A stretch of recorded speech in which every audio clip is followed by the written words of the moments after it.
경찰 시험 탈락, KFC 면접 탈락, 회사 지원 30번 탈락. 그런데 2년 전은 결국 중국 최고 부자가 됩니다.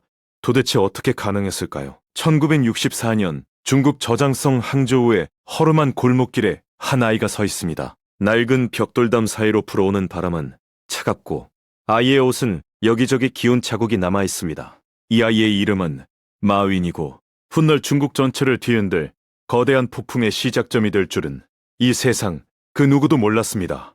아버지는 전통 경극 배우였고 집안 형편은 늘 바다들기였습니다.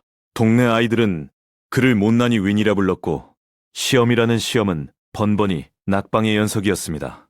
초등학교 입학시험에 2번 떨어지고 중학교 시험에도 3번이나 고배를 마셨습니다. 대학 입시는 더욱 잔인해서 수학 성적이 100점 만점에 단 한 자릿수를 기록한 적도 있었습니다. 3번의 도전 끝에 겨우 합격한 곳은 명문대가 아니라 정원미달이었던 항저우 사범대학이었습니다. 그런데 이 소년에게는 한 가지 남다른 집념이 있었습니다. 12살이 되던 해부터 매일 새벽에 일어나 자전거를 타고 45분을 달려 항저우의 한 호텔 앞에 섰습니다. 그곳에서 외국인 관광객을 붙잡고 무료로 관광 안내를 자처하며 오직 영어 한마디라도 더 배우겠다는 일념으로 9년을 하루도 빠지지 않고 이 일을 반복했습니다. 그 시절 항저우에 온 한 외국인 가족과의 만남이 그의 운명을 바꾸는 첫 번째 열쇠가 됩니다. 그 가족은 마윈에게 세상 밖의 이야기를 들려주었고 마윈의 눈에는 중국 너머의 거대한 세계가 처음으로 비치기 시작했습니다. 하지만 대학을 졸업한 뒤 그를 기다리고 있던 것은 찬란한 미래가 아니라 끝없는 거절의 벽이었습니다. 30군데가 넘는 회사에 이력서를 넣었지만 단 한 곳도 그를 받아주지 않았습니다. 경찰에 지원하면 5명의 지원자 중 4명이 합격하는데 혼자만 떨어졌고 그 유명한 치킨 가게가 항저우에 처음 문을 열었을 때 24명이 면접을 보러 갔는데 23명이 합격하고 오직 마윈 한 사람만 탈락했습니다. 도대체 왜 이 남자에게만 세상은 이토록 가혹했던 것일까요? 그 답을 찾으려면 우리는 1995년의 어느 날로 시간을 되돌려야 합니다. 당시 마윈은 월급 12달러짜리 영어 교사로 근근히 생계를 이어가고 있었습니다. 그런 그에게 우연한 기회로 미국 출장길이 열렸고 시애틀에 도착한 마윈은 친구의 집에서 난생 처음 한 가지 물건을 마주합니다. 그것은 바로 전자계산기처럼 생긴 화면 위에 세상 모든 정보가 담겨있는 인터넷이라는 존재였습니다. 친구가 아무거나 쳐봐도 된다고 했지만 마윈은 자판에 손가락 하나 올리는 것조차 두려웠습니다. 한참을 망설이다 떨리는 손으로 맥주라는 단어를 검색창에 입력했더니 온 세계의 맥주 정보가 쏟아져 나왔습니다. 그런데 그 방대한 정보의 바다 속에서 중국이라는 글자는 단 한 줄도 찾을 수 없었습니다. 마윈의 머릿속에서 거대한 번개가 내리쳤습니다. 중국에 관한 정보가 전혀 없다는 것은 곧 아무도 손대지 않은 황금광산이 눈앞에 펼쳐져 있다는 뜻이었습니다. 그날 밤 마윈은 잠을 이루지 못했고 머릿속은 온통 인터넷이라는 세 글자로 가득 찼습니다. 중국으로 돌아온 마윈은 곧바로 첫 번째 사업을 시작했지만 처참하게 실패했습니다. 중국 황폐라는 이름의 누리집 제작 회사를 차렸으나 당시 중국에서는 인터넷이 무엇인지조차 모르는 사람이 대부분이었기에 고객을 찾는 일 자체가 불가능에 가까웠습니다. 두 번째로 도전한 사업도 역시 벽에 부딪혔고 마윈은 또다시 빈손으로 항저우에 돌아와야 했습니다. 주변 사람들은 하나같이 고개를 저었고 아내마저도 걱정과 한숨이 깊어져만 갔습니다. 하지만 마윈의 눈빛은 오히려 더 강렬하게 타오르고 있었습니다.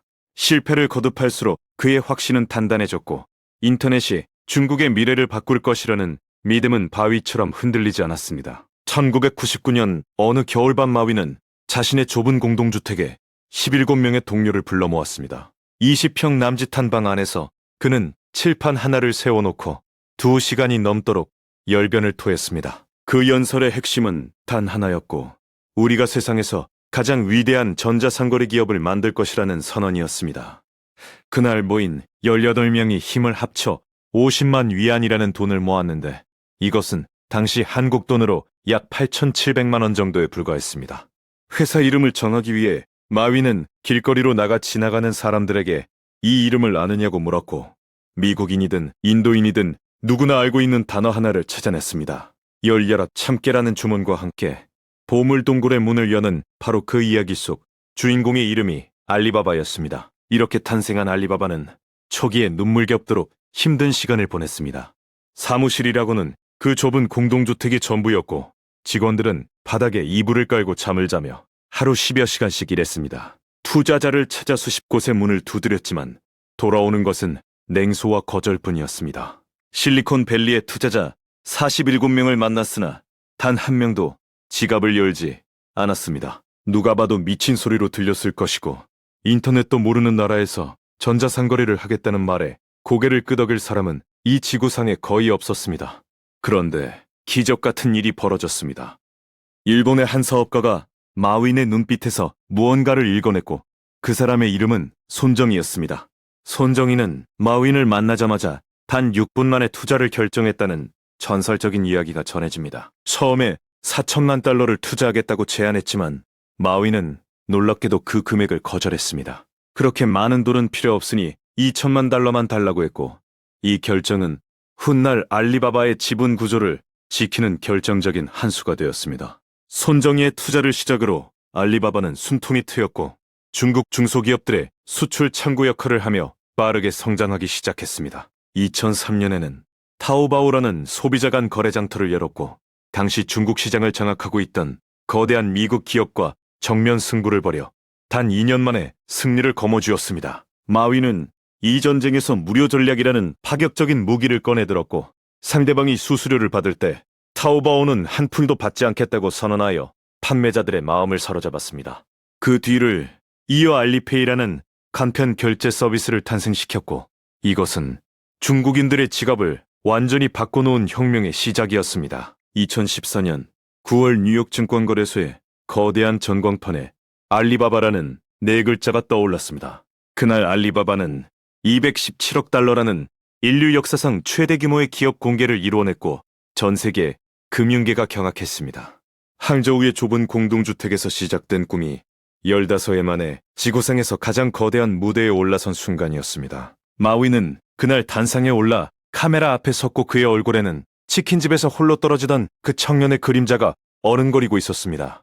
기자들이 성공의 비결을 묻자 마윈은 웃으며 이렇게 말했습니다. 오늘은 잔인하고 내일은 더 잔인하지만 모레는 아름답다는 것이 그의 대답이었습니다. 하지만 정상에 오른 뒤에도 마윈의 여정은 순탄하지 않았습니다. 2020년 시진핑 정부와 정면 충돌하는 사건이 터졌고 마윈은 금융당국의 규제가 시대에 뒤떨어져 있다고 공개적으로 비판한 것이 화근이 되었습니다. 그 발언 직후 알리바바의 금융자회사가 추진하던 인류 역사상 최대 규모의 상장이 하루아침에 취소되었고 345억 달러가 공중에서 증발해버렸습니다. 마윈은 약 석 달간 공개 석상에서 완전히 자취를 감추었고 전 세계가 그의 생사를 궁금해하는 초유의 사태가 벌어졌습니다. 중국 최고의 부자가 한순간에 권력 앞에 무릎을 꿇는 모습은 전 세계에 충격을 안겨주었습니다. 2022년부터는 일본에 머물며 조용한 생활을 이어갔고 알리바바에 대한 지배권도 사실상 잃어버리게 되었습니다. 치킨집에서도 떨어지던 남자가 중국 최고의 부자가 되었다가 다시 모든 것을 잃을 뻔한 이 이야기는 단순한 성공담이 아닙니다. 이것은 한 인간이 끊임없는 거절 속에서 어떻게 자신만의 길을 개척했는지, 그리고 정상에 올랐을 때 어떤 새로운 위험이 기다리고 있었는지를 보여주는 우리 시대의 가장 극적인 서사입니다. 마윈이 우리에게 남긴 가장 강력한 교훈은 재능이나 배경이 아닙니다.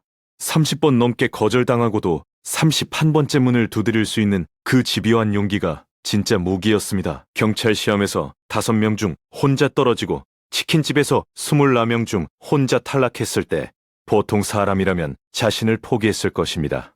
그러나 마윈은 달랐고 거절을 당할수록 오히려 더 단단해지는 종류의 인간이었습니다. 그가 12살 때부터 9년간 매일 새벽 자전거를 타고 호텔로 달려가 외국인에게 말을 걸었던 그 작은 행동이 결국 수십조 원짜리 제국의 첫 번째 벽돌이 되었다는 사실을 기억해야 합니다. 2023년 마윈은 조용히 중국에 돌아왔고 2025년 현재 그의 순자산은 약 265억 달러에 달하는 것으로 알려져 있습니다. 한때 모든 것을 잃을 뻔했던 그는 여전히 세계에서 손꼽히는 자산가의 자리를 지키고 있습니다. 하지만 마윈 자신은 돈이 자신의 가장 큰 성취가 아니라고 말합니다. 그가 정말 자랑스러워하는 것은 30번의 거절 끝에도 31번째 문을 두드린 바로 그 순간이라고 합니다. 지금 이 영상을 보고 계신 여러분 중에서도 누군가는 29째 거절 앞에 서 있을지도 모릅니다. 그 문 앞에서 돌아서지 마시고 마윈이 그랬던 것처럼 한 번만 더 두드려 보시길 바랍니다. 세상에서 가장 위대한 성공은 가장 처참한 실패의 잔해 위에서 피어나는 법이고 그 꽃은 포기하지 않는 사람만이 볼 수 있습니다. 오늘은 잔인하고 내일은 더 잔인하지만 모레는 반드시 아름답습니다. 그리고 그 아름다운 모레를 볼 수 있는 사람은 오직 오늘의 잔인함을 견디는 사람뿐입니다. 마윈의 이야기는 아직 끝나지 않았고 어쩌면 가장 중요한 장은 지금 이 순간에도 쓰이고 있을지 모릅니다. 여러분의 이야기도 마찬가지이며 그 다음 장을 쓸 수 있는 사람은 오직 여러분 자신뿐입니다.